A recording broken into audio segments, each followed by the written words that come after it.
नमस्कार, मी भूषण करंदीकर. या विशेष चर्चासत्रामध्ये आपलं स्वागत. आज आपण चर्चा करणार आहोत ते म्हणजे महिलांचं सशक्तीकरण. यासाठी केंद्र सरकार आणि राज्य सरकारतर्फे वेगवेगळ्या योजना राबवल्या जात आहेत. या योजनांचा एकत्रित परिणाम साधून महिलांना स्वावलंबी करण्यासाठी शासन स्तरावरती नेमके काय प्रयत्न सुरू आहेत, त्यातूनच मुख्यमंत्री महिला सशक्तीकरण अभियानाचा जन्म झालाय आणि या अभियानामुळे नेमके काय बदल होत आहेत याविषयीची चर्चा आपण या चर्चासत्रामध्ये करणार आहोत. आणि या महत्त्वपूर्ण चर्चेसाठी आपल्यासोबत काही मान्यवर आहेत. मी त्यांची आपल्याला ओळख करून देतो. या चर्चेमध्ये आपल्यासोबत सहभागी होत आहेत महिला आणि बालविकास विभाग मंत्री आदिती तटकरेजी. त्याचबरोबर आपल्याला या चर्चेमध्ये पाहुणे म्हणून लाभलेले आहेत महिला आणि बालविकास विभाग आयुक्त प्रशांत नारनवरे सर. सर, आपलं स्वागत. त्याचबरोबर आपल्यासोबत आहेत महिला आयोगाच्या सचिव माया पाटोळे मॅडम. आपलं स्वागत मॅडम. त्याचबरोबर आपल्यासोबत आहेत देहविक्रय करणाऱ्या महिलांचं पुनर्वसन करणाऱ्या सामाजिक कार्यकर्त्या स्वाती सिंह मॅडम. मॅडम, आपलंही स्वागत. आणि याविषयी आपण चर्चा करूयात. आणि पहिला प्रश्न मी विचारणार आहे तो म्हणजे आदिती तटकरे यांना.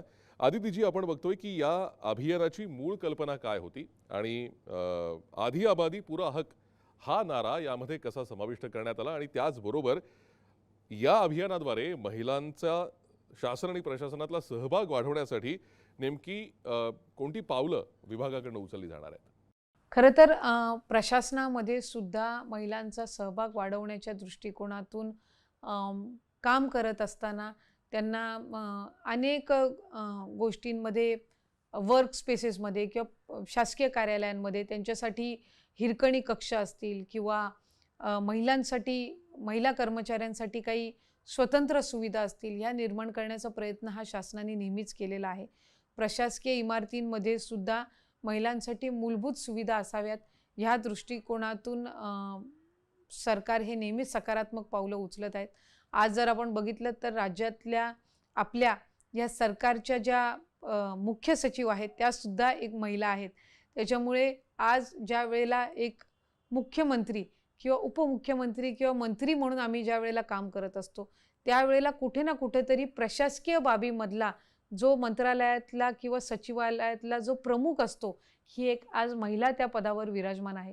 त्यामुळे निश्चितपणाने या ज्या सगळ्या बाबी आहेत या महिलांना शासकीय आणि प्रशासकीय क्षेत्रामध्ये अधिक काम करण्याच्या किंवा येण्याच्या दृष्टिकोनातून प्रोत्साहन देणारे आहेत. एखादी महिला ज्या वेळेला मुख्य पदावर बसलेली असते त्यावेळेला त्या नक्कीच महिला कर्मचाऱ्यांच्या दृष्टीने अधिकाधिक चांगले निर्णय घेत असतात. त्यामुळे या सगळ्या बाबींमध्ये महिलांना लक्ष केंद्रित करून त्यांचा सहभाग वाढवणं, शासकीय असो किंवा अशासकीय असो, यामध्ये वाढवण्याचा प्रयत्न हा शासन म्हणून किंवा विभाग म्हणून आम्ही करत आहोत. खरं आहे आदितीजी, आपण अतिशय महत्त्वाचा मुद्दा या निमित्ताने मांडलात आणि नेमका या सगळ्या मागचा उद्देश काय हा मला स्पष्ट करून सांगितलं. पुढचा प्रश्न मी मायाजींना विचारणार आहे. मायाजी, आपण बघतोय की या सगळ्या योजनेमागचा किंवा या सगळ्या जे पुढाकार आयोगाने घेतला आहे त्याचा उद्देश हा आहे की महिलांना संघटित करणं, त्यांना व्यावसायिक कौशल्याचं प्रशिक्षण देणं. या अभियानाचं हे जे मुख्य टार्गेट आहे किंवा उद्दिष्ट आहे. आता हा लाभ महिलांपर्यंत प्रभावीपणे पोहोचवण्यासाठी विशेषतः ग्रामीण भागात शासनाने कोणती ठोस पावलं उचलली आहेत आणि महिला आर्थिक विकास महामंडळाची नेमकी भूमिका याबाबतीत काय असणार आहे? मुख्यमंत्री महिला सशक्तीकरण अभियान ही वास्तविकता शासनाच्या वेगवेगळ्या योजना अनेक विभागांकडून महिलांकरता राबवल्या जातात. पण त्याचं संनियंत्रण एका ठिकाणी आणावं आणि जास्तीत जास्त महिलांना तो लाभ कसा पोचवता येईल या उद्देशानेच या अभियानाची सुरुवात झाली. जसं की महिला आर्थिक विकास महामंडळ आहे, त्याचबरोबर उमेद आहे, NULM आहे.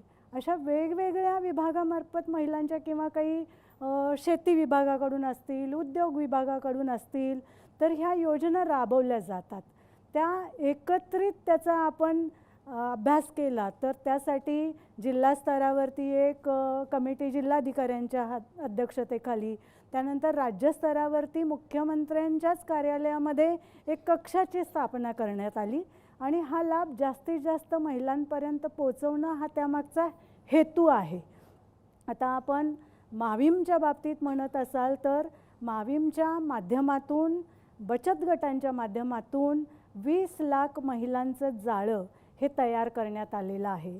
आणि ह्या बचत गटांमार्फत त्या वेगवेगळ्या वस्तूंचं उत्पादन करून त्यांना एक पारंपरिकरित्या आपण बाजारपेठ ही एक्झिबिशनच्या माध्यमातून, मग ती तालुका स्तरावरची असतील, जिल्हा स्तरावरची असतील आणि काही वेळेला राज्यस्तरावर एक्झिबिशनच्या माध्यमातून आपण बाजारपेठ द्यायचो.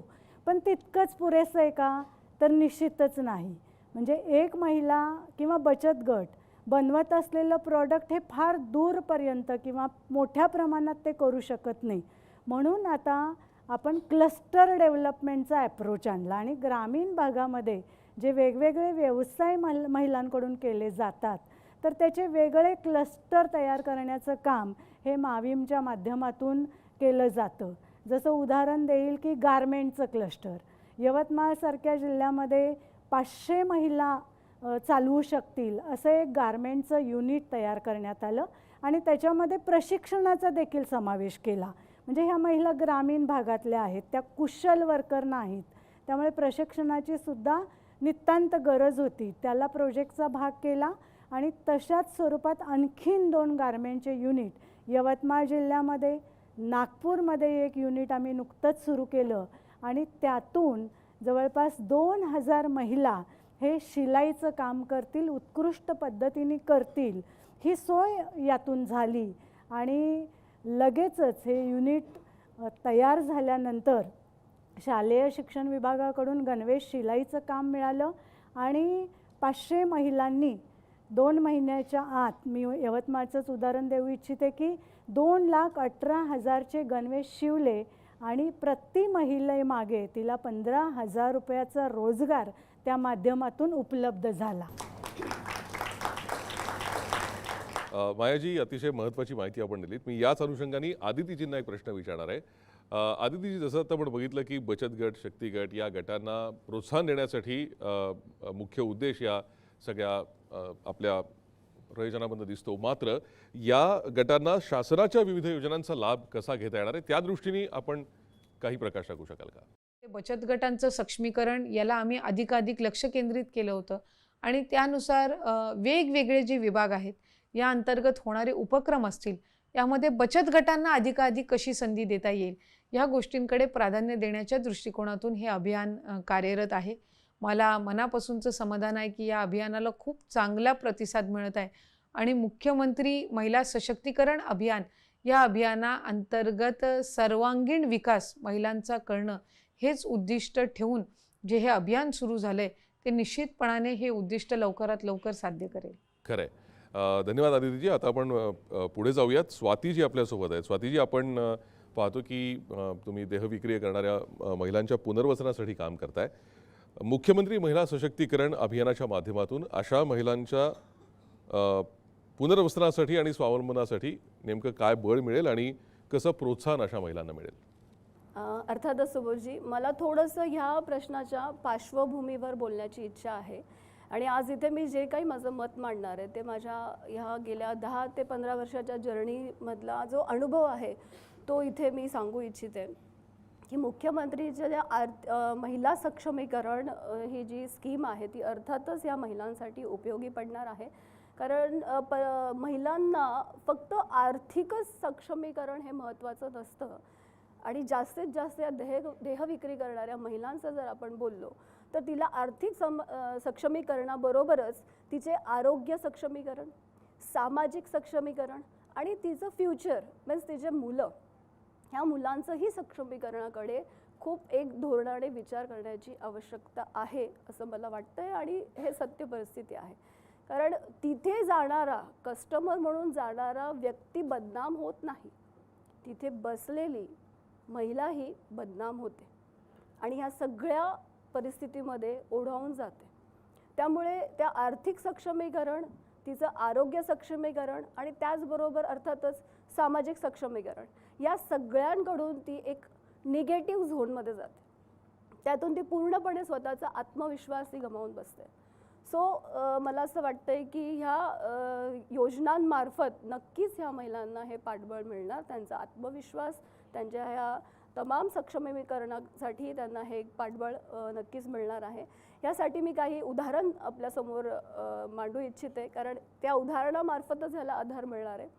आणि मला आनंद आहे की ह्या व्यासपीठावर सर आणि मॅडम उपस्थित असताना हे उदाहरण त्यांच्यासमोर मला मांडण्याची संधी मिळाली आहे. कारण ठाणे जिल्ह्याचे जे महिला बाल विकास अधिकारी आहेत, गायकवाड साहेब, आत्तापर्यंतच्या काम करण्याच्या भूमिकेतनं मला असं जाणवलं आहे की ज्या ज्या वेळेला त्या विभागातला एक चांगला संवेदनशील अधिकारी जर त्या विभागाला मिळतो, तर नक्कीच ह्या दबक्यातल्या ह्या महिला असो किंवा इतर वर्गातले गरजू व्यक्ती असो, त्यांना नक्कीच हा न्याय मिळतो. कारण आपल्या भारतातल्या योजना ह्या अतिशय उत्तम पद्धतीने ह्या मांडलेल्या आहेत. गरज असते फक्त ती त्या लोकांपर्यंत प्रॉपरली पोहोचण्याची. सो अशा अधिकाऱ्यांच्या मार्फतच नेमणूक होऊन आणि हे चेन ही त्या गरजू महिला आणि पुरुषांपर्यंत पोहोचवली जाते.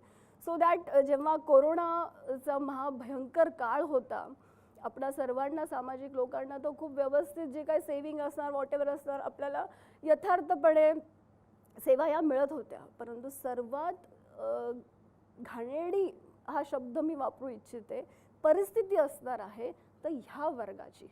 परंतु सुदैवाने भिवंडीसारख्या या हनुमान टेकडीमध्ये जेव्हा तिथले सगळे व्हॉलेंटियर्स आम्ही एकत्रपणे उभे राहिलो आणि मुख्यमंत्र्यांच्या ज्या ज्या सूचना येत होत्या त्या सूचनांचं पालन करत गेलो, तर आजपर्यंत तिथे एकही कोविड पेशंट मिळाले नाही आहे.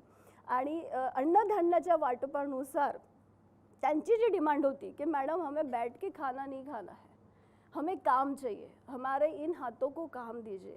आणि हा आवाज जेव्हा ऐकू आला, अगदी कानाला तृप्ती झाली की विश्वास बसत नव्हता. इमिजिएटली आम्ही धाव घेतली. तिथले तहसीलदार सर, तेही गायकवाड सरच होते, त्यांनी इमिजिएटली तिथल्या एका उत्पादकाशी संवाद साधून पहिलं काम मिळालं, ते अगरबत्ती पॅकिंगचं काम मिळालं. तब्बल 40 महिलांनी डेली वेजवर 200-300 हे पहिलं काम तिथे मिळालं.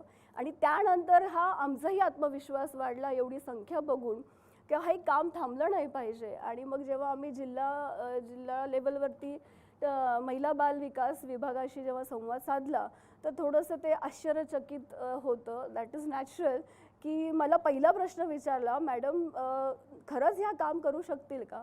म्हटलं सर, तुम्ही त्यांना एक सामान्य महिलेप्रमाणे ट्रीट करा आणि जशा तुम्ही योजना इतर महिलांसाठी काढतायत, बचत गटे वगैरे वगैरे, तशीच काहीतरी स्कीम ह्या महिलांसाठी एक स्कीम काढा.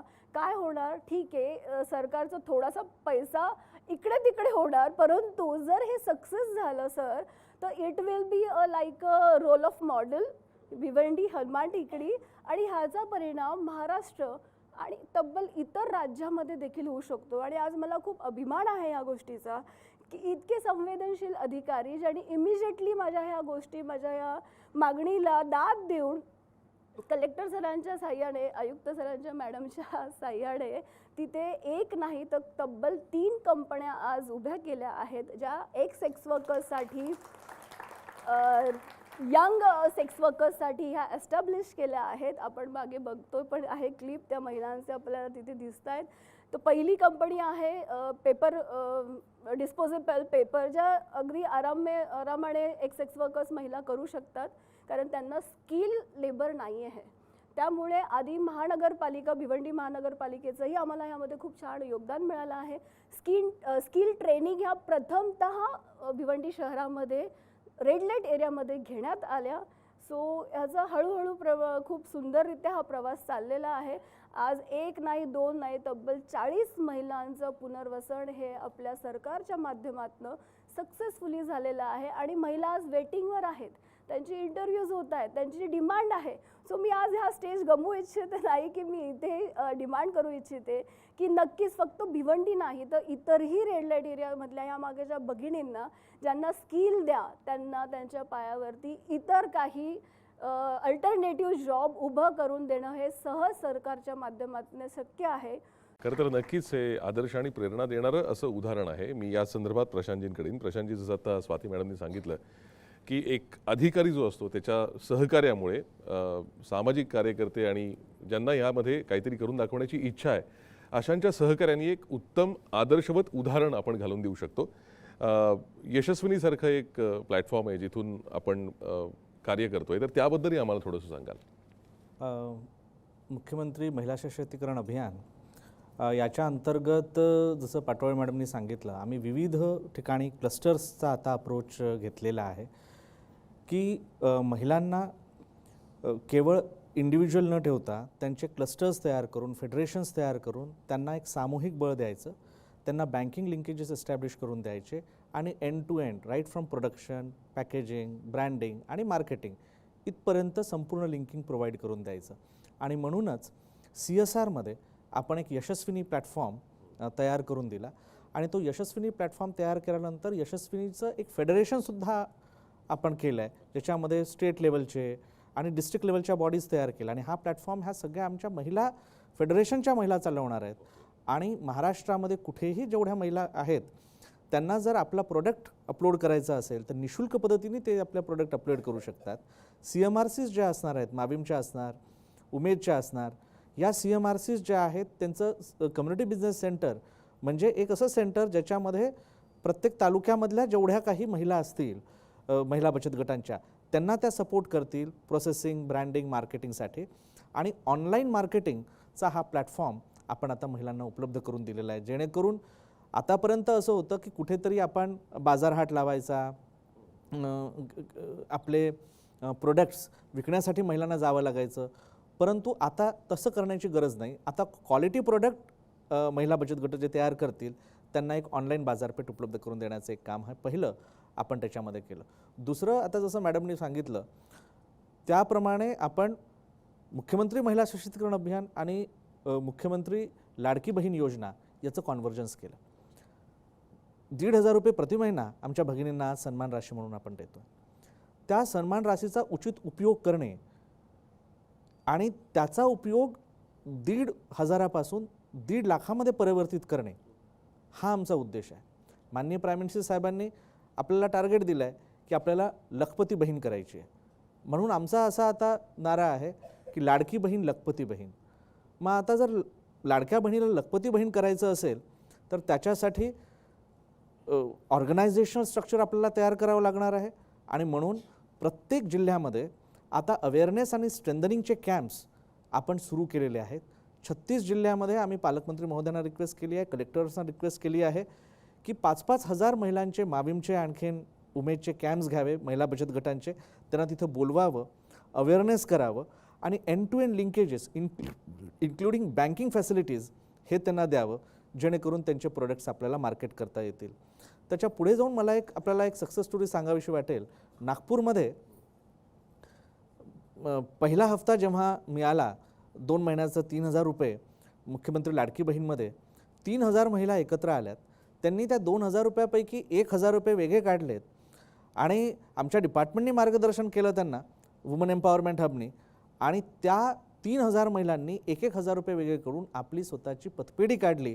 त्या म्हणाल्यात आता आम्हाला काही बँकेकडे जायची गरज नाही, आमची बँक आम्ही स्वतः होणार आहोत. तर अशा प्रकारे अनेक जे उदाहरणं आहेत हे आपल्याला फील्डवर महिला सशक्तीकरणचे दिसतात. आणि आमचा पुढच्या 1 वर्षाचा टार्गेट आहे की भारतामध्ये सर्वात जास्त लखपती बहीण हे आपल्याला महाराष्ट्रात करून दाखवायचं आहे. आमच्या मुख्य सचिव, आमच्या मंत्री महोदया त्याच्यासाठी कटिबद्ध आहेत. आणि मला सांगावं असं वाटेल की आमच्या मंत्री महोदया सन्माननीय अदिती तटकरे या स्वतः नागपूरला गेल्यात आणि त्या ज्या पतसंस्थेचं उद्घाटन हे त्यांनी स्वतः करून त्या महिलांना बळ देण्याचं काम केलेलं आहे. त्याच्यामुळे शासन, प्रशासन हे आमच्यासोबत असल्यामुळं मला वाटतं पुढच्या 1 वर्षामध्ये आमचा जो टार्गेट आहे की भारतातल्या सगळ्यात जास्त बहिणी ह्या लखपती बहीण करायचा, तो आम्ही नक्की पूर्ण करूया. निश्चितच. खरं तर अतिशय उत्साहवर्धक अशी ही उदाहरणं आपण आज देत आहे. स्वाती मॅमनी पण सांगितली. मी आदितीजी तुमच्याकडे येतो की विविध शासकीय योजनांचा लाभ महिलांना देणं, प्रशिक्षण, रोजगार आणि आरोग्य शिबिरांचं आयोजन करण्यात येतं. महिलांना स्वावलंबी करण्यासाठी आणि त्यांच्या आर्थिक सक्षमीकरणासाठी शासनाच्या या पुढाकाराला मोठं यश मिळाल्याचं आपण या उदाहरणांमधून पाहतोय. आपण राज्यभर दौरे केले, महिलांशी चर्चा केली. आपला अनुभव आपण काय सांगाल? मुख्यमंत्री महिला सशक्तीकरण अभियानाची ज्या वेळेला सुरुवात झाली त्यामागची कल्पना अशी होती की एका जिल्ह्यातल्या अधिकाधिक महिलांना एका छताखाली शासनाच्या वेगवेगळ्या योजनेचा लाभ देणं हे या योजनेचं, या अभियानाचं उद्दिष्ट होतं. ज्यावेळेला मुख्यमंत्री महोदयांनी या अभियानाच्या संदर्भातलं मार्गदर्शन केलं, त्यावेळेला राज्यातील 2 कोटीपेक्षा अधिक महिलांना आपण आर्थिकरित्या सक्षम करण्याच्या दृष्टिकोनातून शासनाच्या ज्या ज्या काही विविध योजना आहेत, मग त्या महिला व बालविकास विभागाशी निगडीत असो, त्यात माविम असेल, माझ्या अंगणवाडी सेविका असतील, मदतनीस असतील, आरोग्य विभागाच्या अंतर्गत आशा सेविका असतील, किंवा बालसंगोपन योजनेअंतर्गत, किंवा वयोश्री योजनेअंतर्गत, संजय गांधी निराधार योजनेअंतर्गत, तुमचं श्रावणबाळ योजनेअंतर्गत, उद्योग, उच्च व तंत्र शिक्षण, शालेय शिक्षण, या सर्व विभागाअंतर्गत ज्या ज्या काही योजना असतात, ह्या योजनेचा लाभ एका महिलेला एका छताखाली मिळावा किंवा अधिकाधिक योजनेचा लाभ मिळत असताना कुठलीही त्यांना अडचण येता कामा नये, हे या अभियानाचं मुख्य उद्दिष्ट होतं. थोडक्यात मॅडम आपण असं म्हणू शकतो की महिला शिकली, आर्थिकदृष्ट्या सक्षम झाली आणि तिला जर का योग्य भावनिक आणि मानसिक आधार मिळाला आणि चांगल्या आरोग्याची हमी मिळाली तर ती फक्त सक्षम होत नाही, तर ती सशक्त राष्ट्रसुद्धा घडवू शकते. आणि त्याच अनुषंगाने महाराष्ट्र शासनाच्या या उपक्रमाला चांगला प्रतिसाद मिळतोय. त्यासाठी शासनाचं करावं तेवढं कौतुक कमीच आहे. आपण सर्वांनी या चर्चासत्रासाठी वेळ दिलात त्याबद्दल आपले मनपूर्वक आभार. आज या चर्चासत्रामध्ये इथेच थांबतोय. नमस्कार.